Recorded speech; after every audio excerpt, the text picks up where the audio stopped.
सती के किसी भी बेटे का वर्णन किसी शास्त्र में नहीं है। वेद में तो है लेकिन ग्रंथ में नहीं। क्यों?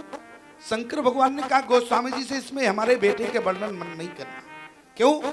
बोले क्योंकि पत्नी की अनुकूलता नहीं रही, और जिसकी पत्नी ही पति की न मानती हो, क्या गारंटी है कि संतान मानेगी? अनुकूलता होनी चाहिए। अच्छा, अनुकूलता कहाँ है? बोले दंपति धारमा आचरणनी का। दंपति का आचरण अच्छा हो। अच्छा, कैसा आचरण होना चाहिए? एक एक अर्धाली पर आपको बहुत अच्छी बात बताएंगे, एक एक गंभीरता से सुनना प्यारे।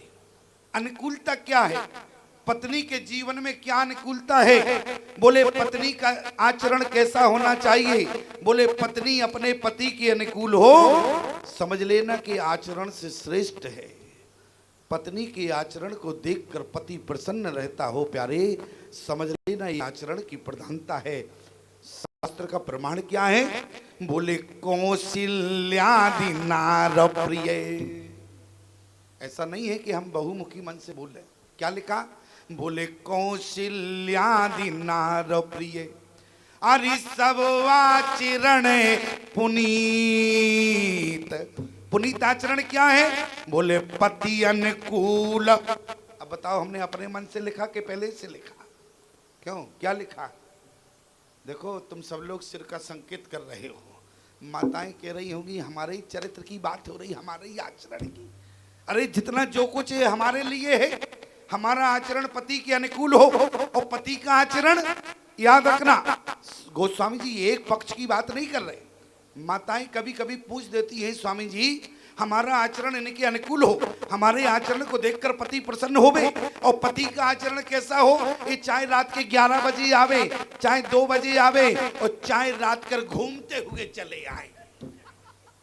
अच्छा, गलत कहा हमने क्या? क्यों? यही तो धर्म। कैसा धर्म होना चाहिए? हमारा शास्त्र एक पक्ष की बात नहीं करता है। और मैं चैलेंज से कहता हूं, नोट करना हमारी बात को। यदि राम जैसा बेटा चाहते हो तो आचरण की प्रधानता चाहिए। इस शास्त्र कह रहा है। आज समाज में बहुत विकृतियां फैली हुई हैं। समाज में बहुत विकृतियां हैं। बेटा बाप की नहीं मानता, बेटा बाप की नहीं मानता, बाप की एक बात बेटा सुनना भी नहीं चाहता, अपनी मर्जी से जीवन जीना चाहता है। एक व्यक्ति तो इतना परेशान था, हमारे पास आया, बोले स्वामी जी बहुत परेशान है। हमने कहा परेशानी का कारण? बोले संतान है। हमने कहा ऐसा क्या है संतान में जो तुम परेशानी का कारण बनी हुई है तुम्हारी?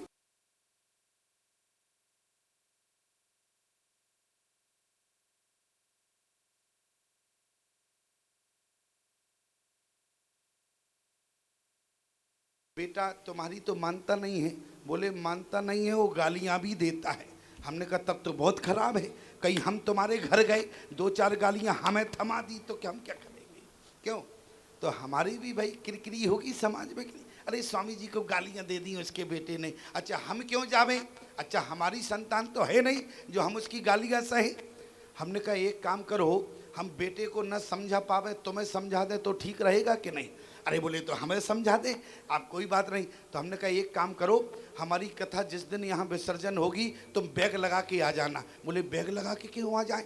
हमने कहा हमारे साथ चित्रकूट चलना, हम तुम्हें निर्मोही अखाड़े में भर्ती कर देंगे, नागा का सर्टिफिकेट दे देंगे। बोला अब रहने दो, कोई बात नहीं, अब अपना ही तो है, 2-4 गालियाँ देता है तो कोई फर्क नहीं पड़ता।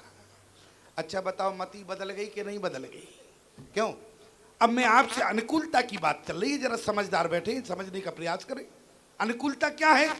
अरे जब तुमने हमारी नहीं मानी तो तुम्हारा बेटा कहां से मान लेगा? अनुकूलता की बात है कि नहीं? इसलिए क्या लिखा गोस्वामी जी ने? बोले दंपति धरा मवाच दंपति धरा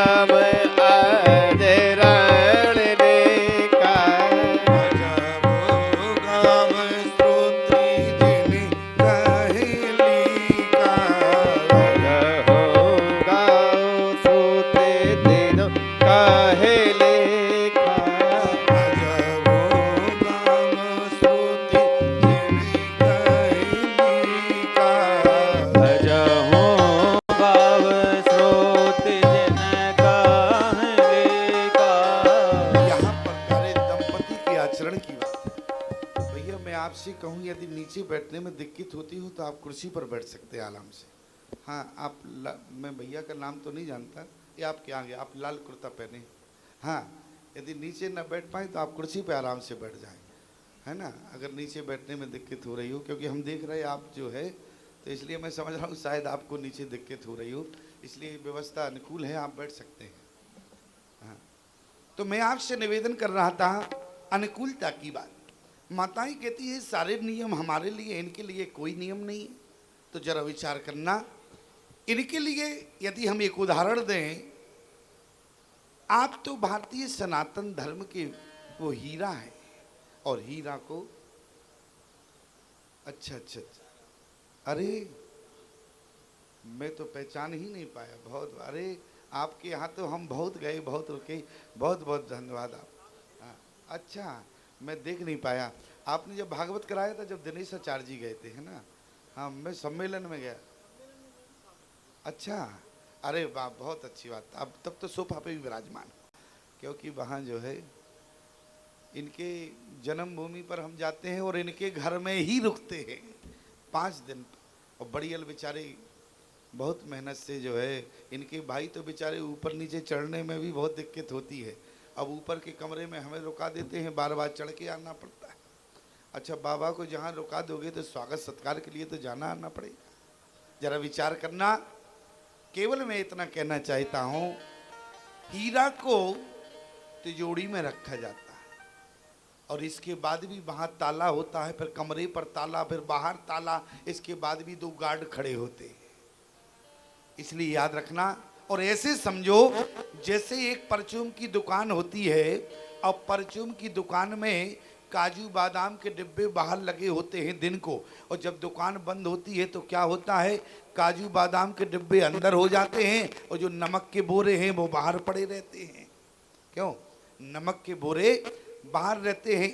ऐसे ही समझना माताओं कि तुम भारतीय सनातन धर्म की वो हीरा हो।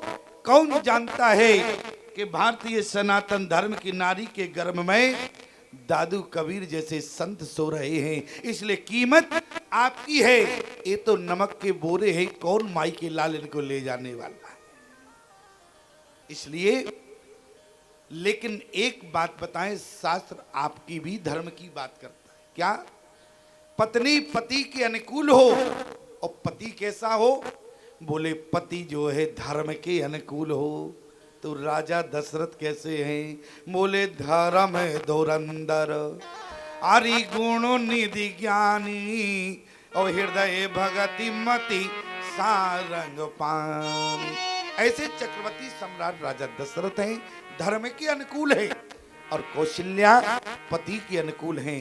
तभी भगवान का चरण उनके यहाँ आया, आचरण की प्रधानता रही। भगवान का चरण जिस घर में आता है उस घर का आचरण गोस्वामी जी कहते हैं अनुकूल होना चाहिए।